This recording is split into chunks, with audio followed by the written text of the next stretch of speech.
So all of you had your lunch? Yeah, we have lunch. Yeah, it's already 2 p.m. now. Oh, so you had your morning class, right?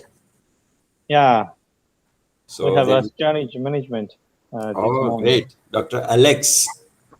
Yes, exactly. Dr. Alex is a very dynamic professor, I know. And also very handsome. Yes, he is. He is like, some of the students used to tell he's like a South Korean actor. Yeah. Yes. He said he also joined some TV film. Okay. How come the girls don't say he's handsome? Why the boys say he's handsome? Yeah? Ladies out there, why are you so silent? Because the girls shy to see. Oh, okay.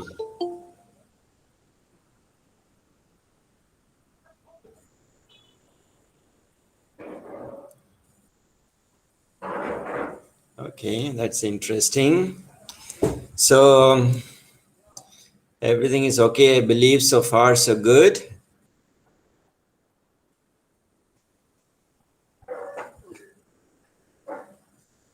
Do you have any questions on the previous classes that we had?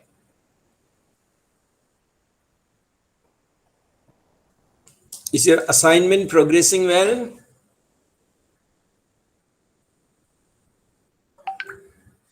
Yeah, still working on. All right, good. So have you finished the hostess dimensions? Have you done that? It is still working on it. Not finished yet actually. This is week 5. So you have another 4 weeks to complete. Yeah. Is there anyone without a group among you for your group assignment? All of you have a group?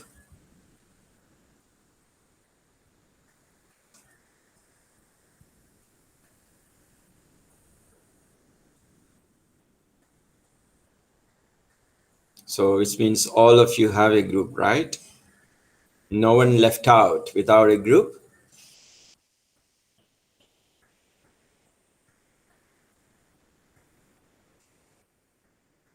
Okay, good.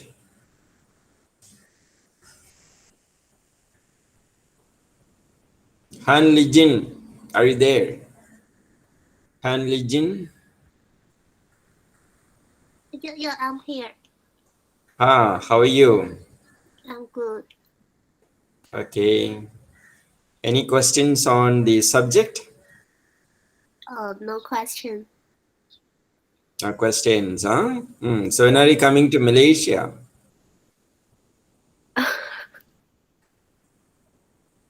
Are you planning to come to Malaysia? I'm not sure. Okay. Malaysia, the cases are increasing for your information. Yeah. So we're just struggling to contain it. We don't know how far, how long. It might take at least maybe 1 more month before things are normalized, I believe. Oh. Yeah. Our university is a vaccination center, Masa University. So I'm also a frontline worker. Most of the days, I go to university every day nowadays, but we also need to do duty in the vaccination center. Sure. Yes. That's good. Yes. So we vaccinate around 2,000 people daily at our center. In China, the wine is nearly percent. How much? 80%. Yeah, 80%. 8%. At our center, we are giving, the Sinovac, your Chinese vaccine. Yeah. Even I have taken the Sinovac.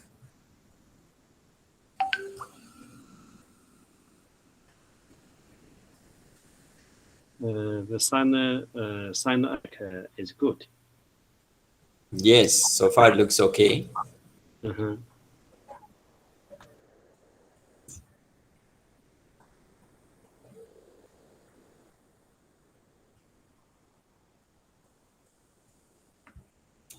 You know, there are around 80 students, you know, in the class, but I see hardly 30 students attending the class. How about other students? Who is the group leader here? Our class have Is about 30 students. yes, that's right. 80. Yeah. But where are they all? I only see maximum 30 students, 30 students in the class. I'm professor. I think our class only have around 30 or 32 in this class. We are C2. We are C2 class. Okay. Yeah, and maybe there are other classmates in another group, maybe. I don't know Because because in the WeChat group, we only have 32 or 35 classmates in the WeChat group. oh, okay. Yeah. So maybe the enrollment in the LMS is include other class, maybe. Maybe possible. Yeah, that could be a Yeah. possibility. Yeah.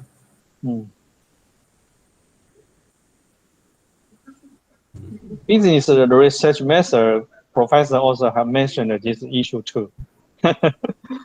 Yes, I think all the lecturers tell me, they do tell me that, you know, in terms of numbers, they have got this many, but the attendees are only limited to 30 or 35, you know, not more.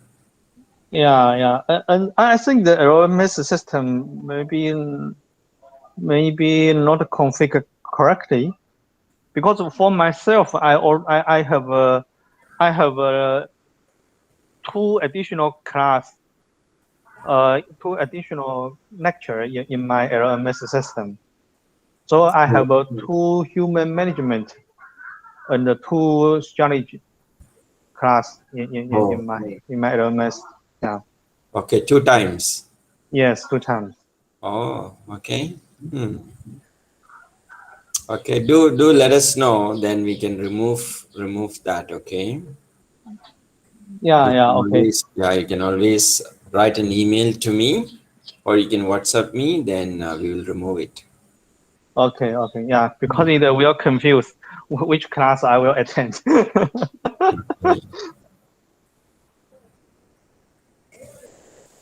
Okay, good. So we have around 20 people attending my class now. Before we go into today's session, I would like to rewind and just recap of what we have done in the last week.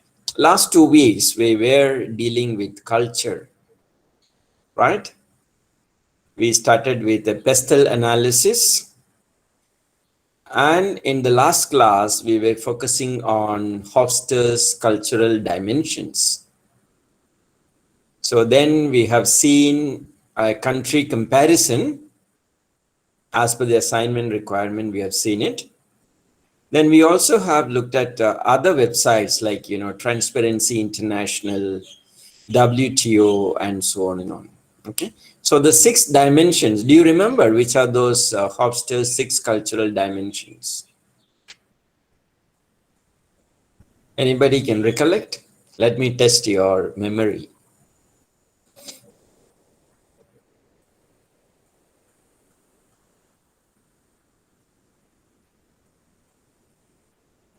Anybody?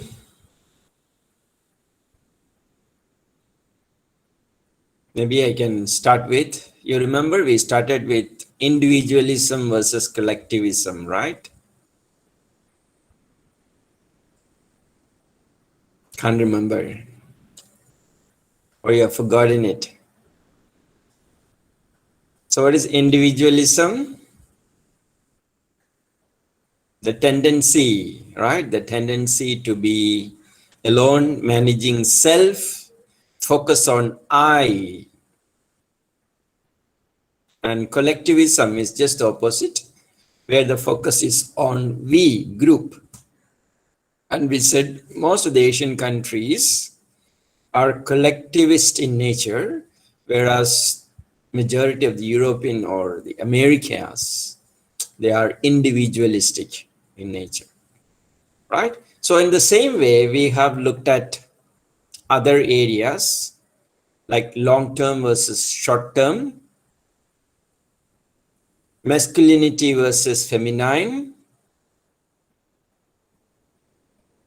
right? So you see, when you look at this analysis, what is interesting is to find out how different countries behave based on these 6 dimensions.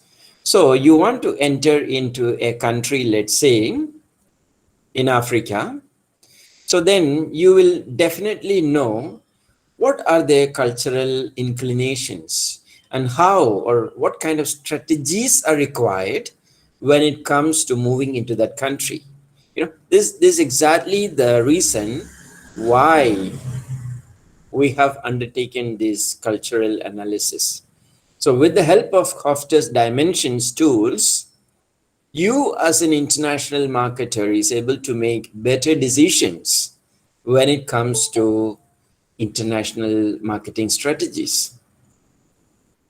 So this is what we were looking at in the last class. And as I said, all these points like your pestle model, Hofstede's dimensions, they're all very, very important for your assignment.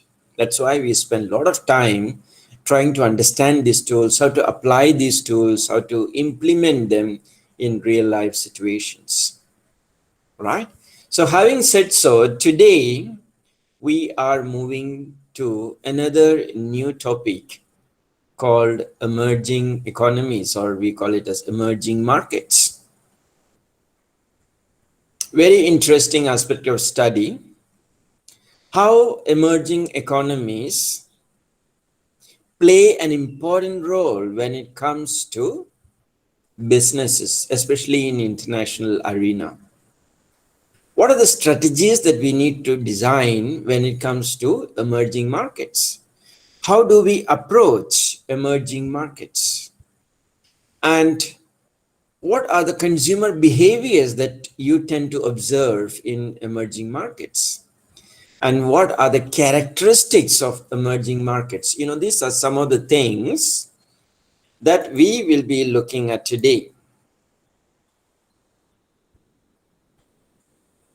So in the process, we'll be looking at the big 10 emerging markets or more.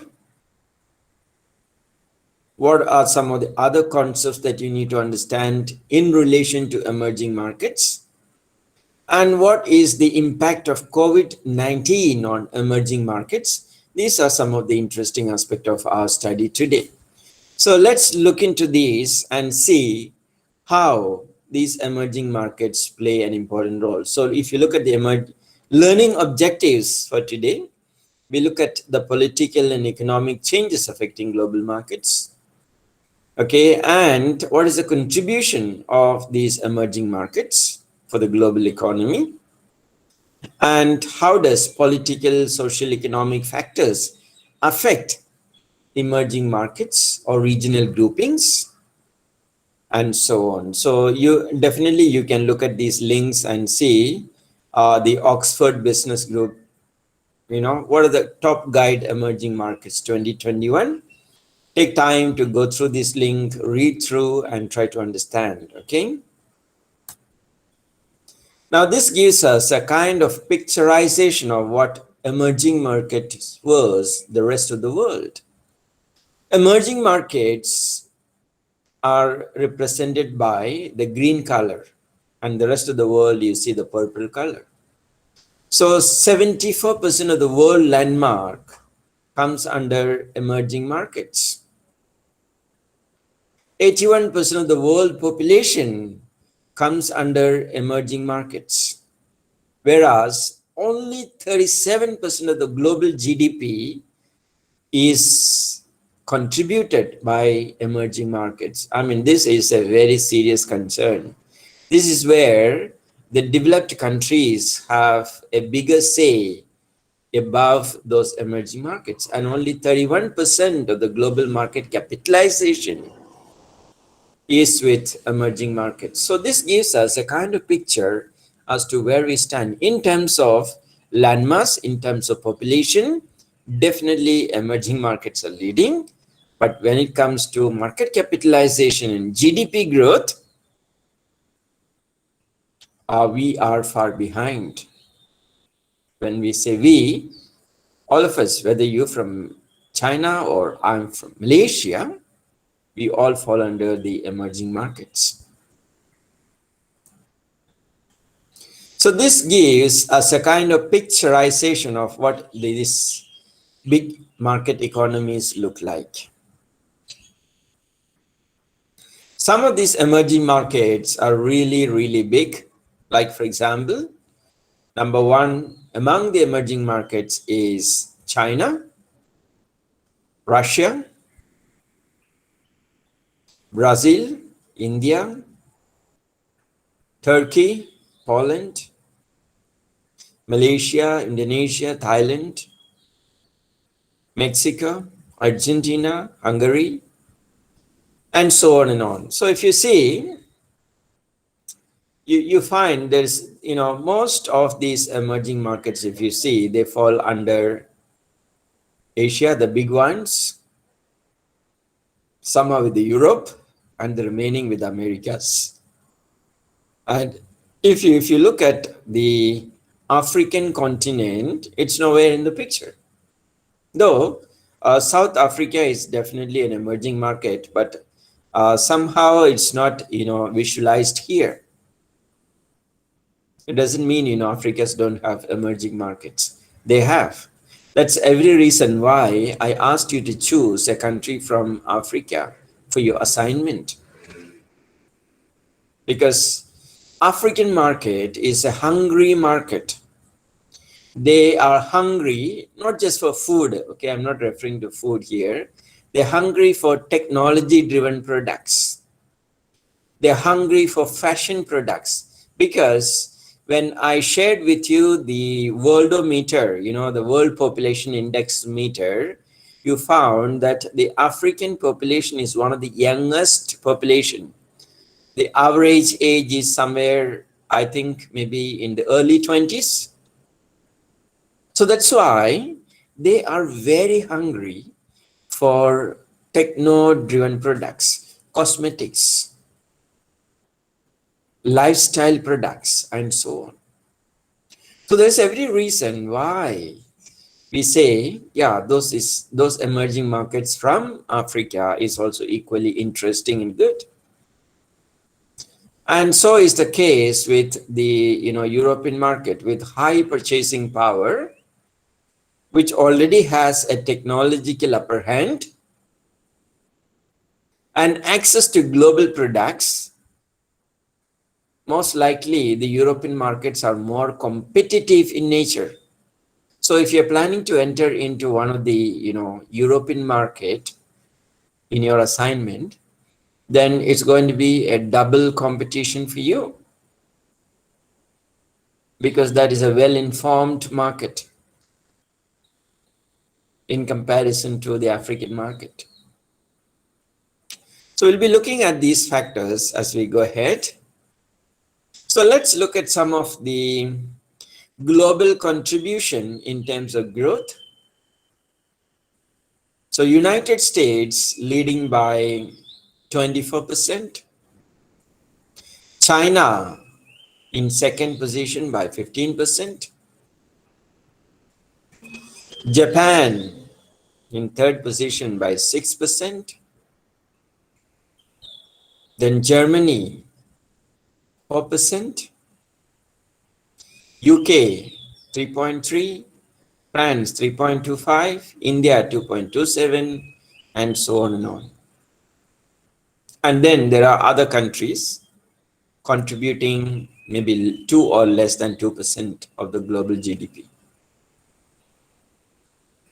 So it's an interesting fact to analyze to see what's the contribution of different countries.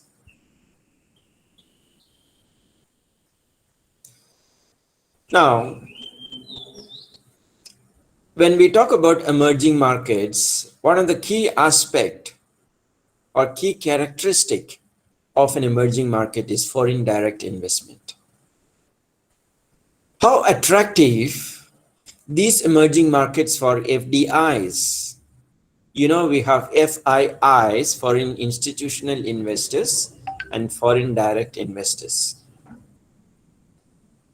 Now, China has been one of the biggest recipient of FDIs since 90s. In the last 30 years or so, China has seen the biggest FDI pool when compared to the rest of the world. Because of few reasons. Number one, China had a very, very stable, steady policy, trade policies, which were, investor friendly in nature. Secondly, China's political landscape was very conducive for economic activities. China had a very strong, stable government, centralized leadership. There was no so-called democracy per se. So when it comes to the model, the communist model, it has its own advantages, and this was very visibly shown by China. And this actually lured in investors mostly from America and also from Europe. And that has led to the tremendous growth of China in the last 30 years. And as I also said, the investor-friendly policies which promoted investment and trade, policies which attracted foreign direct investors, that has also become an asset to China's, FDI outreach, I would say. So all these factors are very, very important. For example, when we look at what are the advantages of FDI, when you attract FDIs, there are advantages and disadvantages. But obviously, from the lessons that we have seen from China and India, we can always say with confidence that the advantages of foreign direct investment far more outweigh than the disadvantages. So let's look at the advantages. Number one, it diversifies investors' portfolio, promotes stable long-term lending, provides financing to developing countries, provides technology to developing countries. So, all these are examples in front of us. We have, different mechanism and institutions set in place to help other developing countries. Like we have the Asian Development Bank, which is meant to help out other developing countries. And these emerging markets also provide technology transfer to other countries, especially to African countries, where they are starving for technology related products. So all these advantages very well are taken into consideration. But what are these so-called disadvantages? Not suitable for strategically important industries. Yes. Now that's why if you look at, be it China, be it India, you don't find when it comes to strategic industries, there is no FDI. Let's take the case of India. India has been quite shy when it comes to attracting or opening up FDI in strategic industries like defense, railways, telecom. But of recent times, they have opened up, telecom, railways, and to some extent defense production and so on to foreign direct investment, but at a very limited way. So obviously, every country is worried about their own safety and security. That's the reason why strategic industries are never open up for foreign direct investments. Most of the direct investments may come into production, because, consumer durables, electronics, and so on. Investors may have less moral attachment, this is another problem. Because their objective when they come and invest in a country is to make money. And they will make money at any cost. They won't worry about, the employment problems. They won't worry about ecology. They won't worry about climate. They won't worry about pollutions and so on. Or, exploitation of labor. So all these factors are a kind of, alarm that can ring alarm bells for any country. Unethical access to local markets. So they will try all means to attract consumers to their products. All means they won't worry about the after effect of the usage of the product. For example, we are talking about, plastic wastage removal. Even Malaysia, for that matter, have seen everywhere you go, there is, plastic bottles, plastic cups. I'm referring to these disposable items, mostly which comes from the food items.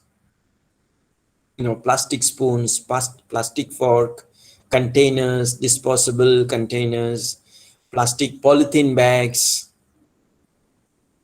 So from 1st of July, what the government has done is they have banned free supply of plastic bags, which means when you go shopping, either you carry your own shopping bag or you got to pay for the plastic.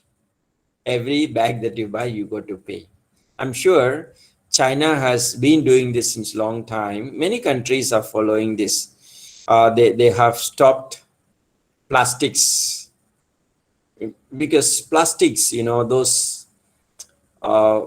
plastics can take up to 1,000 years, for disintegration into soil.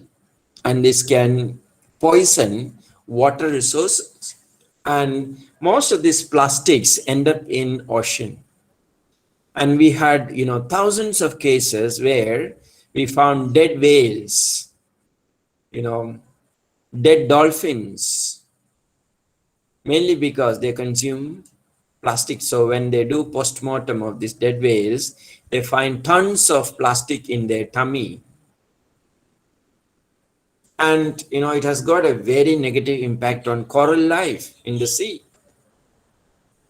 And all these ultimately leads to global warming. So you see, when there's a chain reaction taking place because of one activity that is taking place. So you find the pros and cons, advantages and disadvantages, merits and demerits of foreign direct investment. But FDI has its own more advantages when compared to disadvantages. That's why every country, including Malaysia, is trying their best to attract foreign direct investment in their own country. So if you look at all those high towers in Malaysia, most of those high towers, condominiums, commercial complexes, the money is coming from China. So China has been, contributing FDI to a large extent in Malaysia. So if you've got surplus money, come to Malaysia, invest your money here. It will give you good returns. Yeah. Maybe it's time to break your FDs, fixed deposit. Come to Malaysia, invest your money here, start your business. Okay. I know there are a lot of Chinese who have invested in condominiums. They buy the apartments, they invest here, and or commercial complexes, and they get a fixed returns every year, which is Very good, which is wise, I would say. Now, you see, when we look at the global aspect, the global perspective, we have two interesting case studies like Walmart. Walmart has been an epitome of globalization. And Walmart has moved to almost every country and especially into emerging markets. They have been very smart. And Walmart has been practicing something called as predatory marketing strategies. What is predatory marketing strategy? This is a kind of unethical way of marketing where you eliminate your competitor through predatory mechanisms like low pricing, selling products below the cost of production in order to kill the competition is called predatory pricing. So you open a new Walmart and then you come out with such a low price that everyone is attracted to Walmart and all the neighboring stores get closed in 1 year time.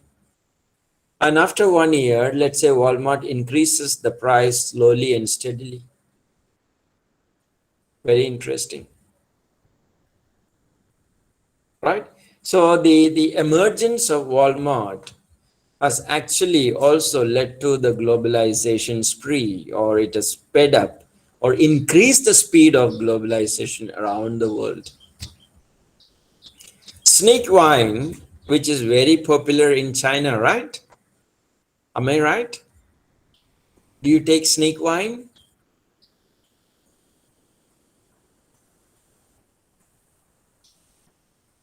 Hello? I know there's a popular brand. I don't know if it is from China or from Thailand. The three snake wine.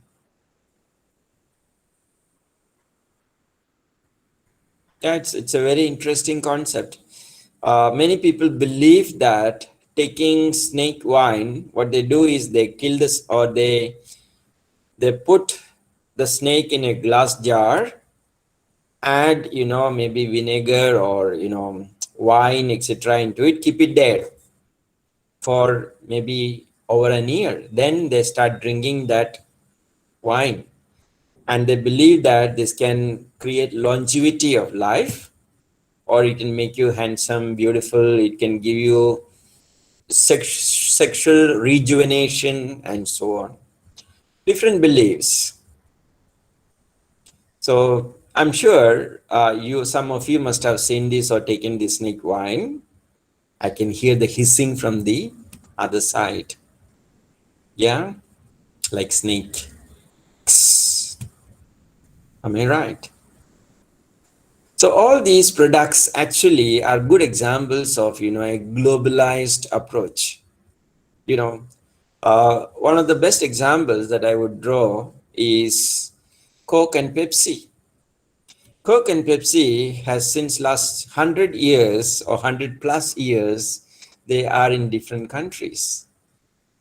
When people did not talk about globalization, Pepsi and Coke they were in different countries already,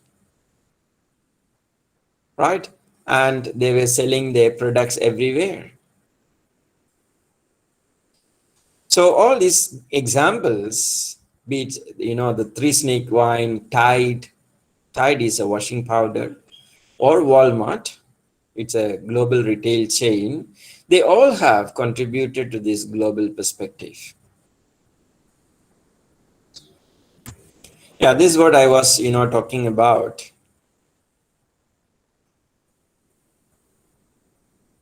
Coca-Cola has actually started, this globalization initiative in many countries. So I remember when Coca-Cola was launched in many countries, it was shown as a kind of invader to their own country's culture and history. Even I remember, in India, there's a state called Kerala. Kerala is an extreme southern part of India state. And Kerala has a communist government in power, just like China. And this state holds the distinction of having the first elected communist government in the world. You know, everywhere communist governments did not come in through elections, but they seized power.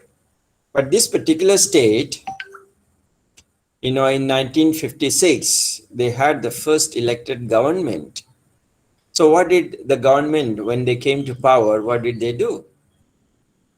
The concept of the people, by the people, for the people. They came and they redistributed land. They took the land from the rich landlords. They redistributed it to poor people, everyone equally. I mean, they were following the principles of, communism, basically, sharing.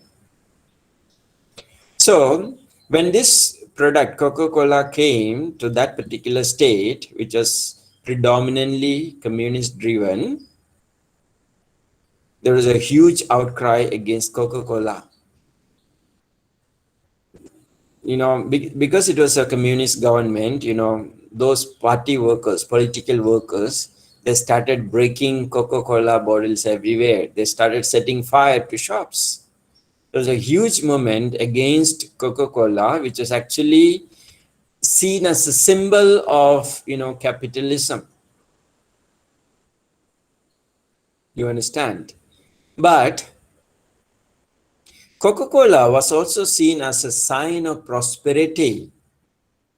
If you want to identify yourself with Western values, then you would enjoy Coca-Cola. You would start drinking Coca-Cola.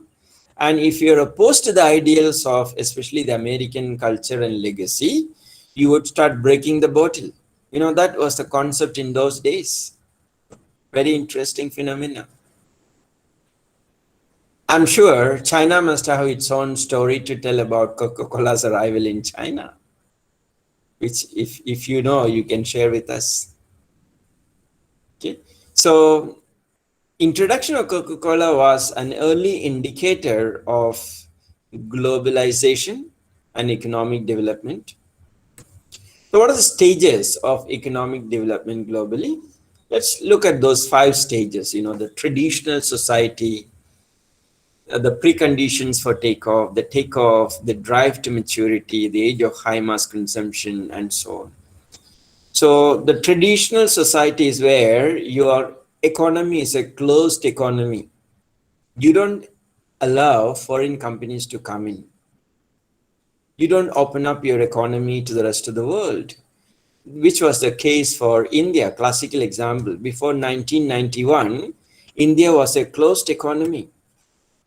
They did not allow foreign companies to set foot in India. The concept of globalization was alien to India. So what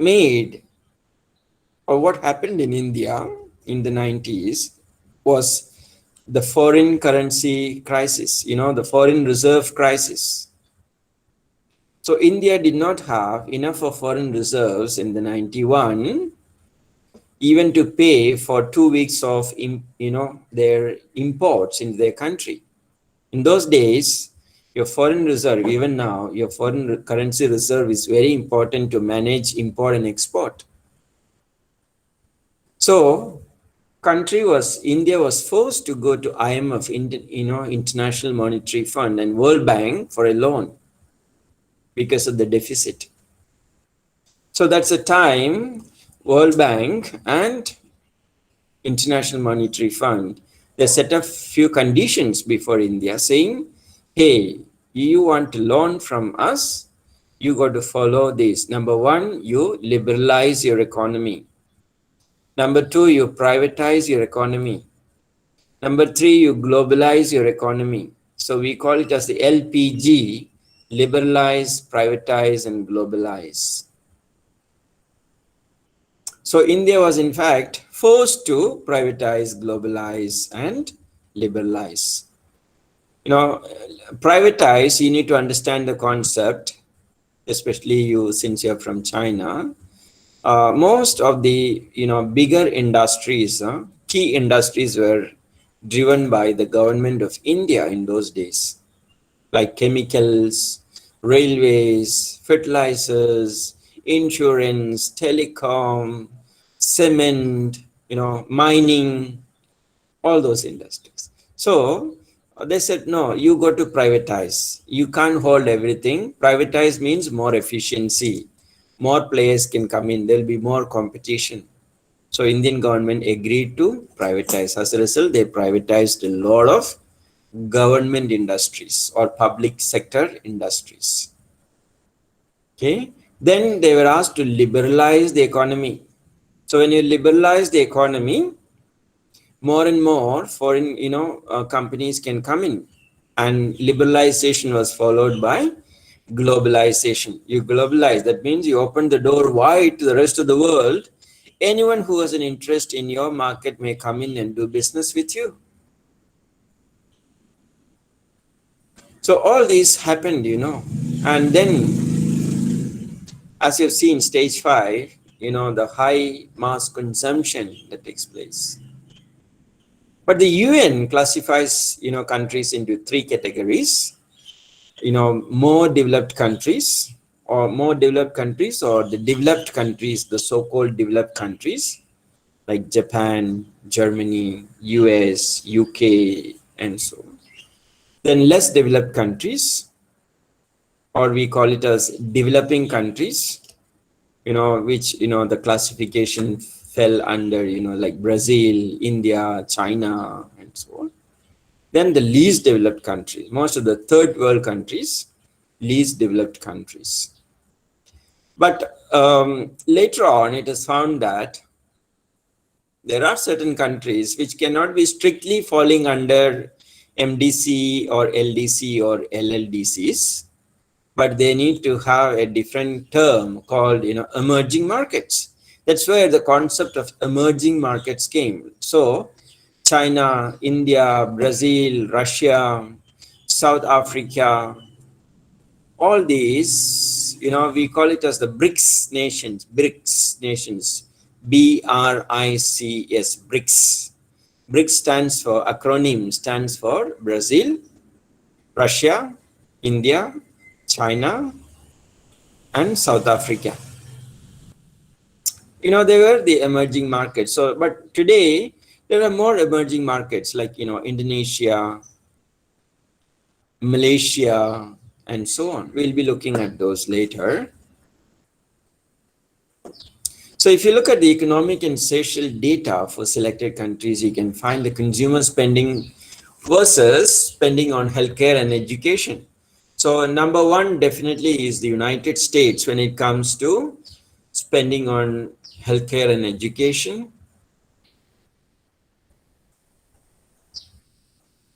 Then we have, like most of these are from the Americas, if you see, like Brazil, Mexico, Argentina, and so on.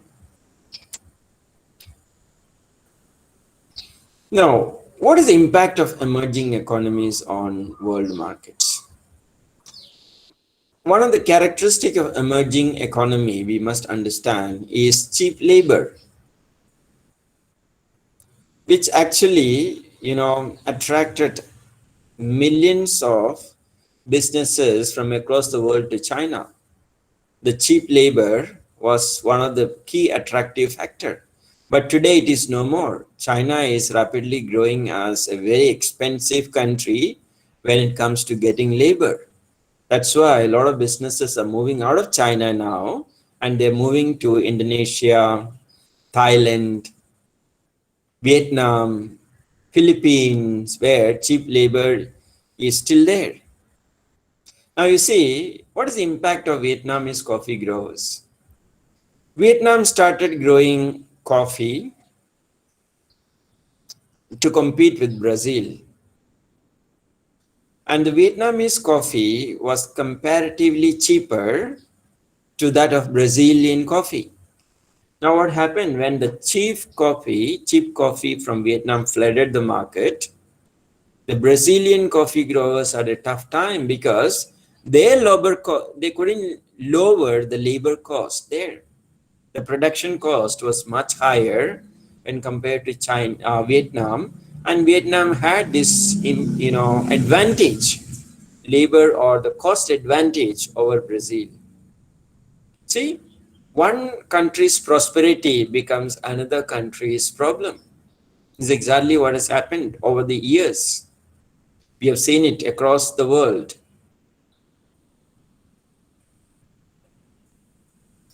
So when we look at the newly industrialized countries' growth factors, there are, we call them as NICs, newly industrialized countries. There are few factors that we need to study. Number one, political stability. Most of these newly industrialized countries are politically stable. Look at China, politically very stable. Look at India, quite stable. Malaysia, somewhat stable. Indonesia, somewhat stable. But they offer somewhat steady model of development. That's something that we need to make note. Then they have economic and legal reforms. So you find new economic policies coming up. Like China, they came out with a lot of new economic policies which attracted foreign direct investment into their own country. Malaysia also came out with, a lot of economic policies which is attracting foreign direct investment. The legal reforms, this is another important thing. Economic and legal reforms drive out or drive people in. If your legal system is very archaic, very bad, outdated, and draconian in nature, punitive in nature, that's going to have an impact on foreign direct investment in the country. Same way, economic policies. Are they forward-looking economic policies or they're outdated economic policies? Then how about encouragement to entrepreneurship? How enterprising are you or as a country? This is something which, we can make China as a case study here. Almost every home has a small scale cottage industry running in China. This is what I heard. I've not seen it. You are from China. You must be able to tell me, is this true? I'm talking about cottage industries or village industries where, everyone is doing some sort of business, maybe online, maybe from their homes. Is that correct? Especially the inland China. I'm referring to the inland China, not the cities. Anybody want to share?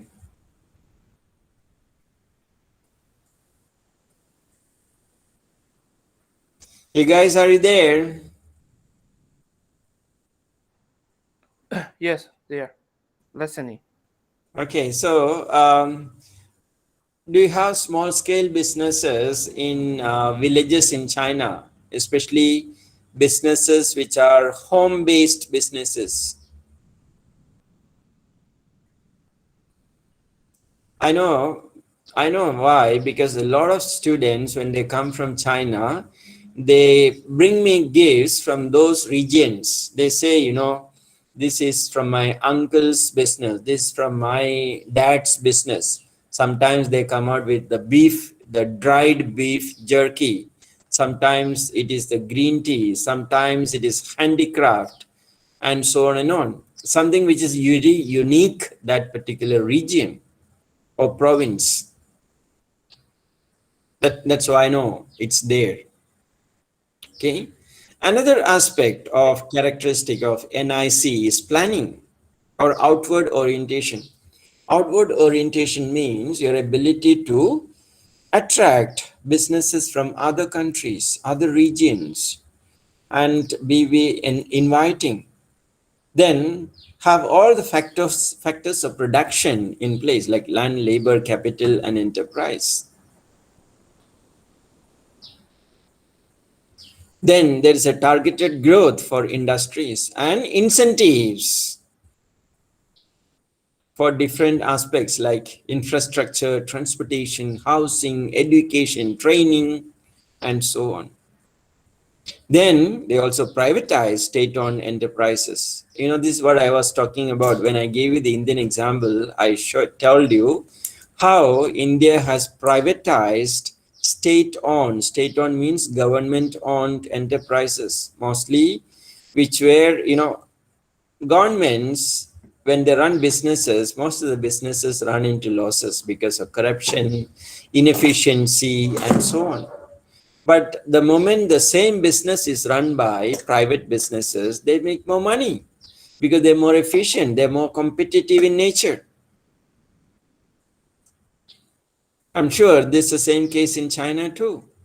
You must have seen there are some white elephants. White elephants means these are businesses which drain the exchequer of a country.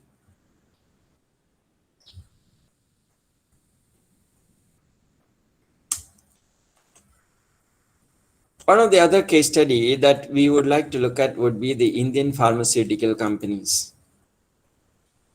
So the government's encouragement to pharmaceutical field has made India one of the largest contributor to vaccine. So if you look around, 80% of the global vaccine is produced in China. So not in China, in India. 80% of the global vaccines. Now, what made India to become a pharmaceutical, hub?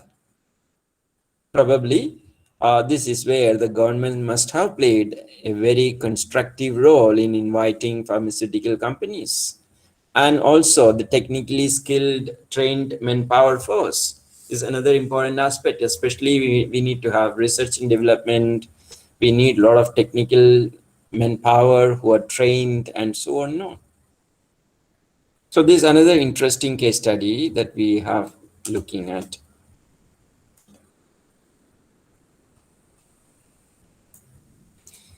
When we look at emerging nations, we also need to look at other aspects which is related to technology, especially information technology and the internet. When it comes to technological innovation, Asia is leading in majority of the cases, like South Korea, China, Japan, India.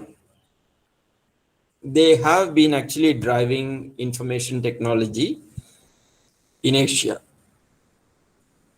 And I can say, these countries are much ahead of the European counterparts, or even ahead of America when it comes to usage of 5G technologies and implementation of 5G technologies for business purposes and so on.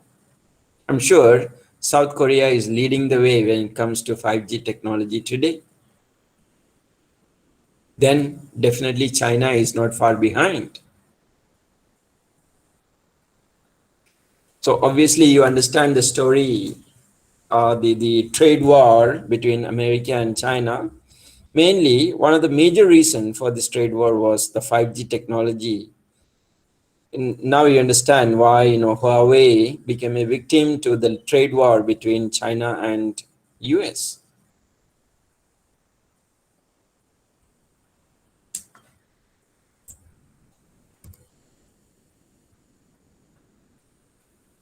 So most of the developing countries or even emerging markets, they are lagging behind in certain areas, especially education,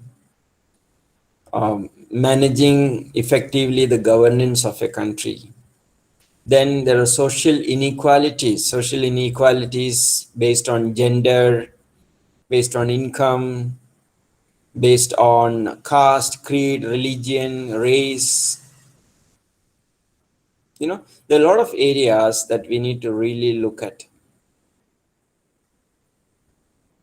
So all these social evils, we need to clear out if we want to develop as a country.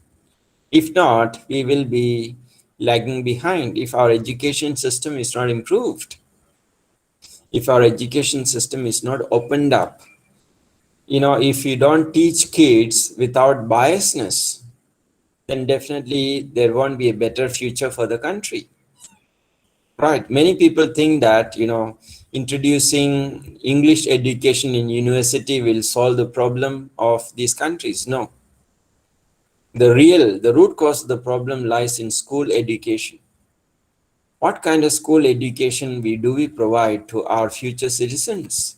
That defines the country's development and growth. If good education is or unbiased education is provided in the schools, that will open up the minds of the kids. It will help them to think in divergent viewpoints. It will help them to understand reality from different perspectives. And this will help them to be a better person when they come to the university. So you see, providing better education, better effective government, and removing inequalities based on race, caste, religion, income, gender, all these play a significant role when it comes to a country's growth.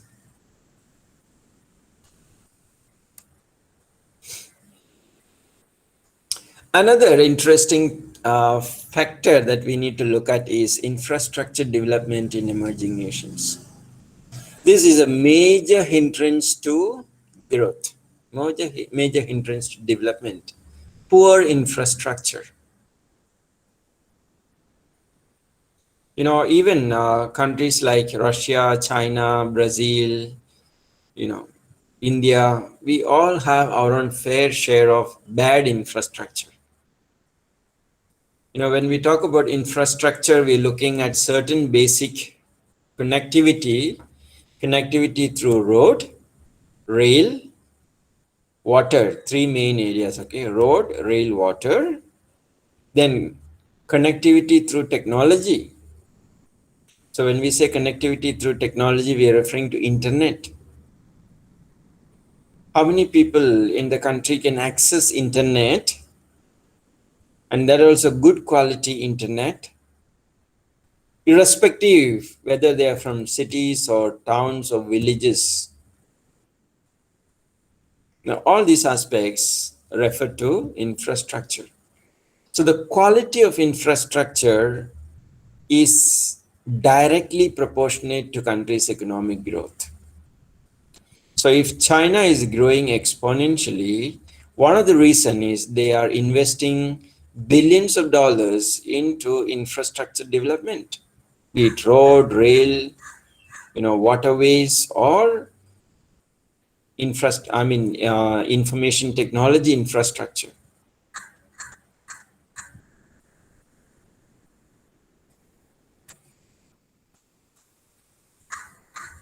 You look at the infrastructure of selected countries, you know. So there you can see like US leading the way.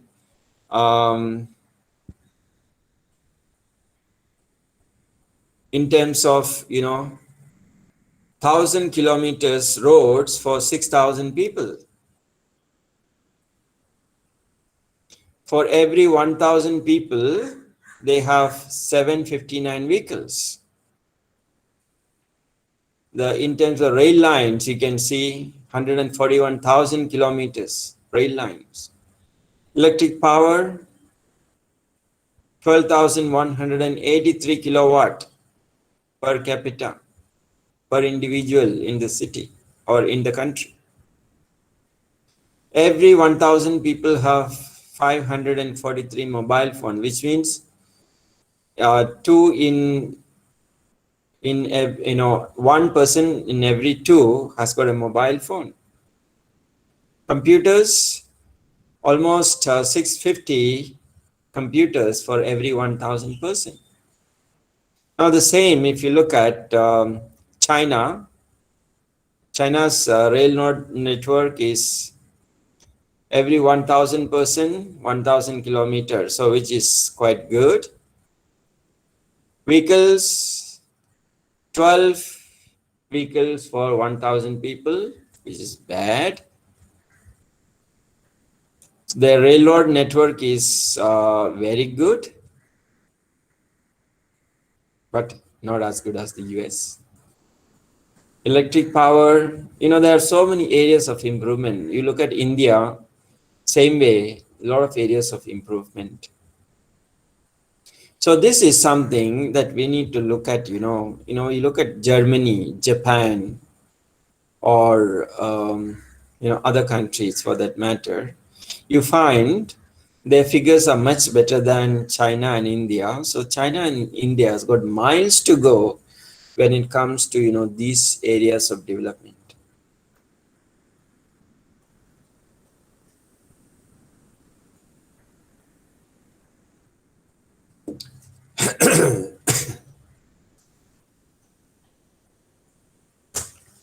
Okay.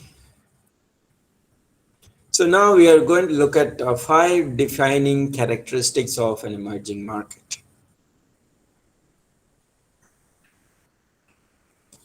Okay, before that, maybe we just take a 2 minutes break. Just 2 minutes break, okay?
Okay, guys, I'm back. Are you all there? Yes, there.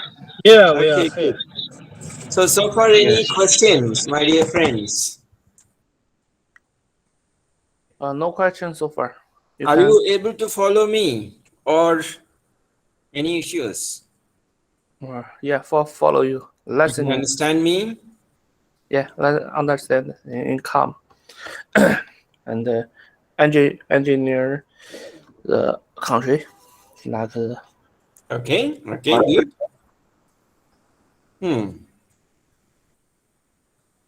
Okay, so let's look at the 5 defining characteristics of an emerging nation, emerging country, or emerging market. The first one is lower than average per capita income.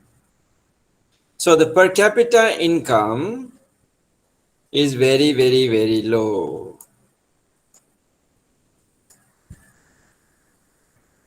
So if you look at this particular graph, you find, US, Germany, France, UK, Japan, the per capita income is above 40,000. Whereas the moment it comes to, Russia, China, Brazil, India, which are the emerging countries, emerging markets, it has fallen below 10,000, 11, 10, and so on. So this is, one of the interesting characteristics. It's not the latest figure. This is from 2019. So GDP and the per capita income, is GDP growth could be higher, but when it comes to per capita income, definitely very, very, very low. So this is a challenge for most of the emerging markets. How to increase the per capita income, how to make people more wealthy, more richer. from this chart, I think Malaysia is same as Russian China GDP per person. Or you mean the per capita income could be more or less the same? Yes. more or less the same, but you can cross check. Singapore is the same as the USA? Maybe. Yes, correct. Singapore definitely we cannot compare with because it's a different class. Okay, maybe the Hong Kong's per capita income must have come down now because of the internal unrest, most likely. Okay, but if you look at 2021 data, per capita income has fallen drastically because of the COVID-19, because many countries are experiencing or going to experience the third wave of COVID. So Malaysia is going through the second wave. India is expecting the third wave. Brazil is going through, I don't know which wave, second, third, or fourth. The number of deaths is very high there. Okay, and the Russia is expecting a third wave. China definitely will be expecting a third wave, and so on. So you see, almost all these emerging markets have a similar problem now. So as a result, definitely the GDP growth will be less and per capita income is going to be lower.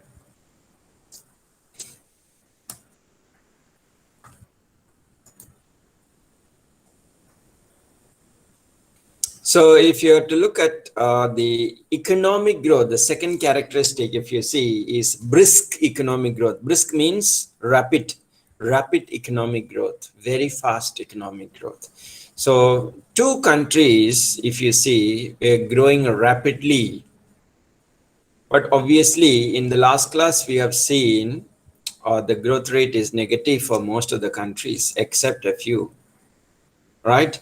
So 2019 data, if you see, China was growing at 7.5, in 6.3, India was growing at 7.5, Philippines 6.6, Indonesia 5.3, and Malaysia 4.9, Egypt 5.1, and so on. You see, if you look at the data, it's quite interesting. And if you look at the GDP growth or the economic growth of the developed countries, they may be growing at a snail's pace, whereas these emerging markets grow in leaps and bounds. That's an interesting factor. But you look at 2020, 21, 2020, the picture is not going to be the same. This is the scenario pre-COVID. So after COVID, the scenario is going to be very, very different. Okay, you can look at the data. It's not encouraging at all. Most of the countries experienced negative growth in 2020. And 2021, countries like China is growing faster. India is slowly picking up, whereas Mexico is still in deep shit because of the uncontrolled COVID that they have, and so on. Even Brazil, for that matter, is the same story. The third characteristic, if you look at, is high volatility. Volatility emerging from three main factors: natural disasters, external price shocks, and domestic policy instability. Natural disasters. Most of these emerging countries are prone to natural disasters. Natural disasters may be from flood, earthquakes, drought, tsunamis, etc. Any types of natural disasters. So India is very prone. Brazil is very prone to natural disasters. South Africa is very prone. China has got a lot of natural disasters of recent times, if you see. Price shocks, especially if you look at the oil price shock, the crude oil price and the petroleum prices. I'm sure the petroleum and the diesel prices are shooting up even in China daily. Is this controlled or is going up daily?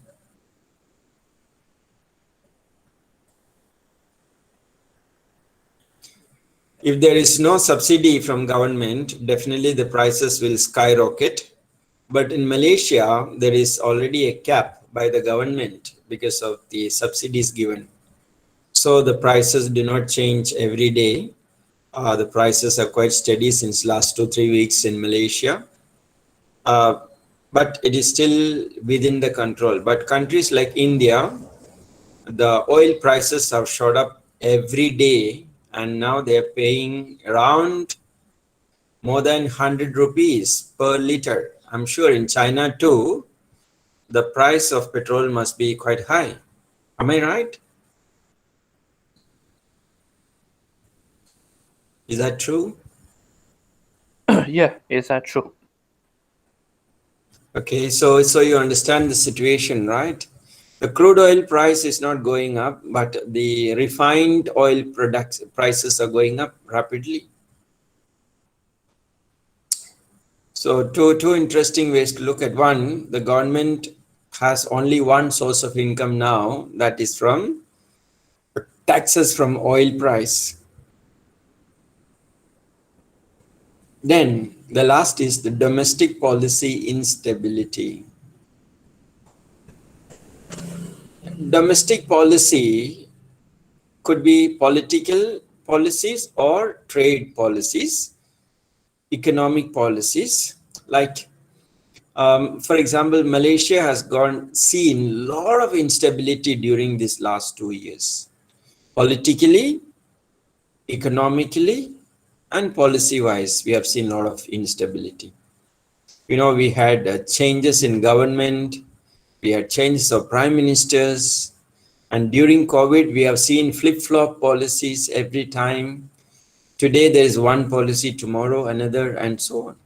So, I mean, this is quite characteristic not only of this country. Every emerging market go through a similar set of unstable domestic policies.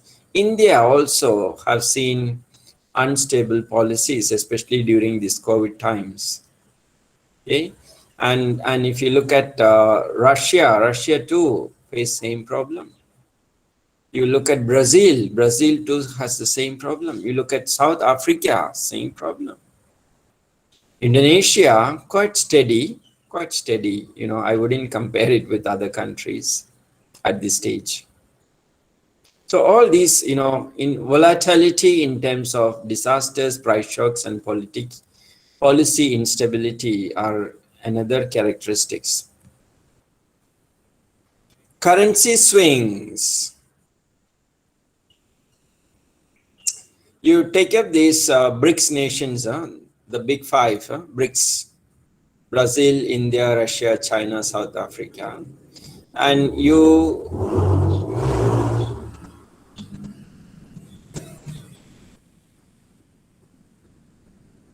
compare the currency swings almost every day. You can find the ups and downs in the currency market.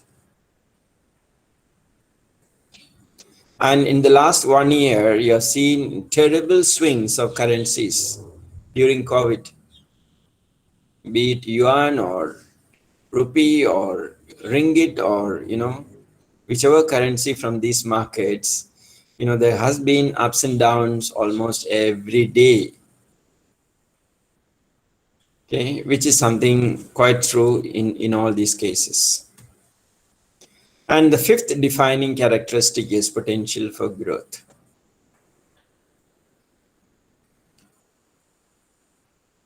Now, in terms of GDP growth, we are referring to GDP, gross domestic product growth, projected. Okay, 2030 projection, if you see China, number one by 2030 with 64 trillion USD. That will be the economy size of China. India will be second by 2030 with 46. So China is far ahead, I would say, when it comes to the GDP. And then third comes USA with 31. Then fourth will be Indonesia, surprisingly. Fifth will be Turkey, then Brazil, Egypt, Russia, Japan, Germany. So Japan, if you see, is going into the 9th position in another 9 years' time. Germany is pushed to 10th position from 3rd or 4th position. And Indonesia and India has emerged 2nd and 4th, which is quite interesting. But again, we don't know. We only will know in 2030 whether this is going to be a reality or not. But 2030 is not far away. Just another 8 years of time, you're there. I'm sure all of us, if by God's grace, we're going to see these days and see whether this projection is going to be true or not. Okay, so a lot of dynamics, global dynamics will change based on these projections. The centers of power will shift from USA to China, if that's the case. So two giant neighbors, China and India, who don't trust each other now, right, may become even more rivals because of their hunger for growth and political influence regionally and globally. They may even more become inimical. It's a possibility. So we have to wait and watch how this power dynamics is going to shift, how it's going to play a role in another 10 years of time. So these are the 5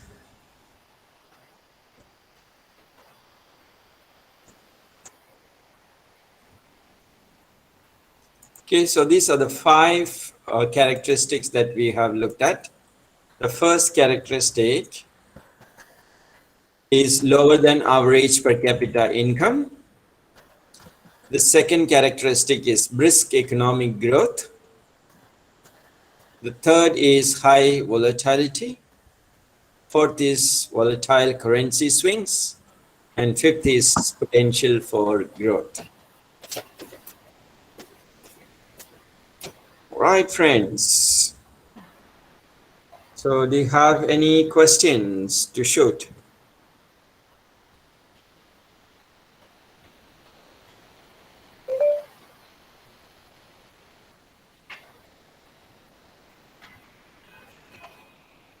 Hello. Hello, you're here. So do you think that China will become number 1? I think it's maybe. Not sure. Why Just are you not sure? yeah, because many factors influence this outcome. Hey, are you in China? You are in China and you say maybe not sure. So what makes you to think that, China may not become number 1 or US will continue to play the dominant role? Why so? I think maybe USA number 1. Okay. China will be number 2. Yeah. It all depends. I would say whoever controls technology controls the world today. If China is able to control technology, especially the fifth generation technology or the 6th generation technology, then they will control the world for sure. So this is something we have to wait and watch. So this is another reason why USA is very particular about controlling Chinese influence on technology, especially 5G.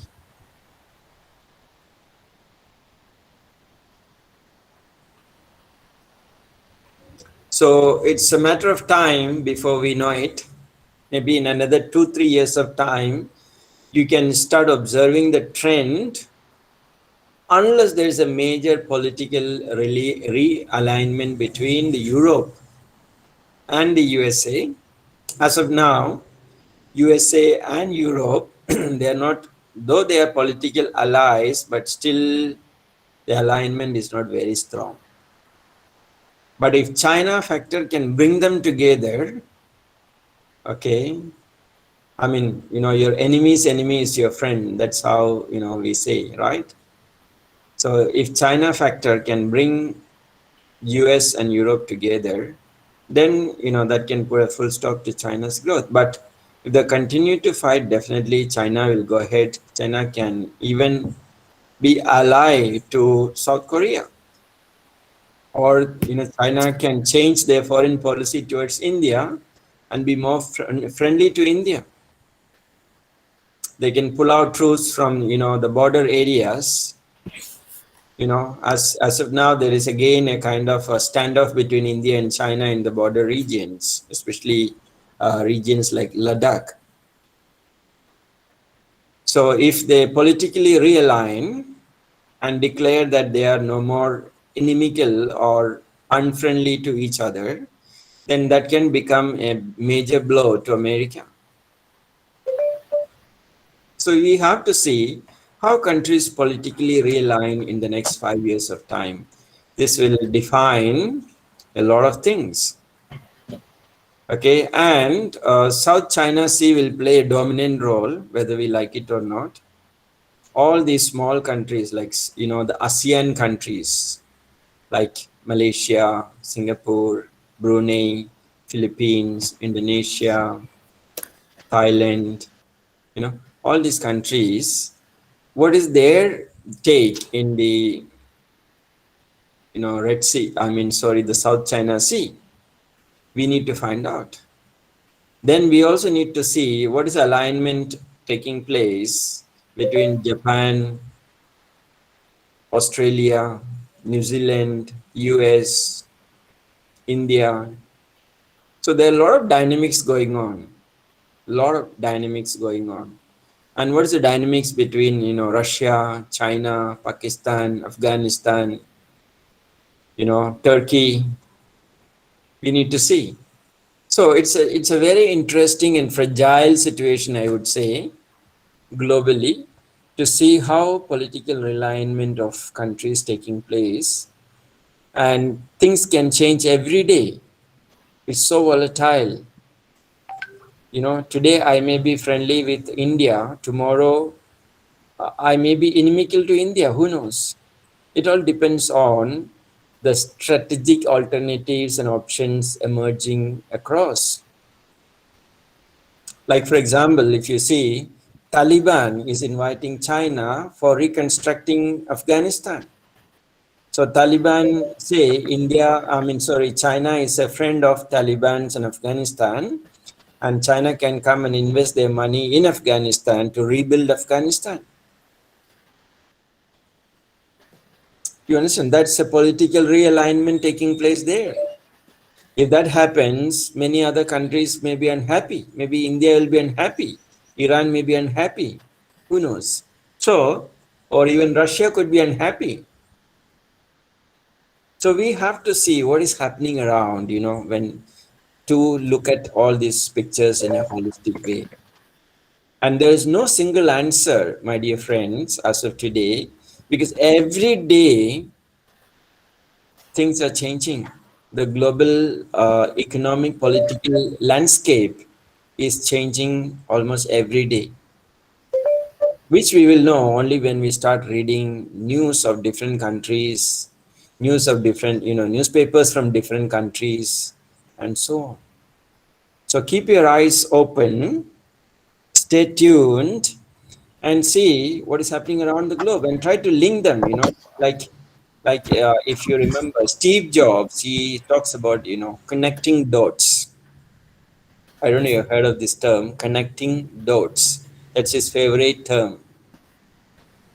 So when you start reading, and if you can connect the 把这 dots, 个打完就行了。 pardon? 这个老师上课不休息，讲完他就直接早下课。是士利亚内利昆内尔的。Was it to me or to somebody else? 哎，要下雨啊！爸爸，上次那个卷在哪挂？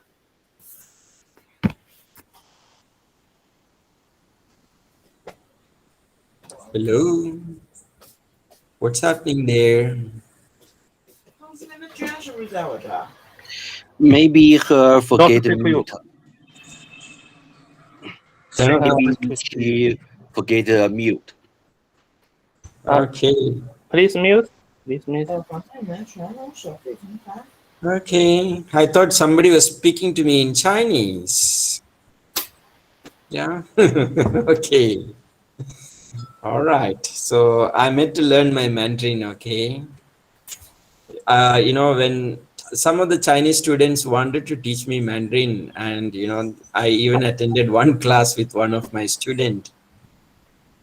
So what I learned was only the sound of alphabets at that time. Later on, the class discontinued. So maybe when you come to Malaysia, you can teach me some Mandarin. Hope so. Yes. We can teach you. Maybe Yes. Chinese language. Yeah. That would be nice. All right. So good. So these are the 5, you know, characteristics that we looked at. Any questions so far? If not, we take a short break. Come back after 15-20 minutes. No questions so far. Okay, good. Let's take a break then. 就是我们时间也不一定，但是去那边玩就是。 What happened? Wang Iya seems to be very angry. No. Maybe she forget mute. Oh, okay. All right. Okay, guys, take a break.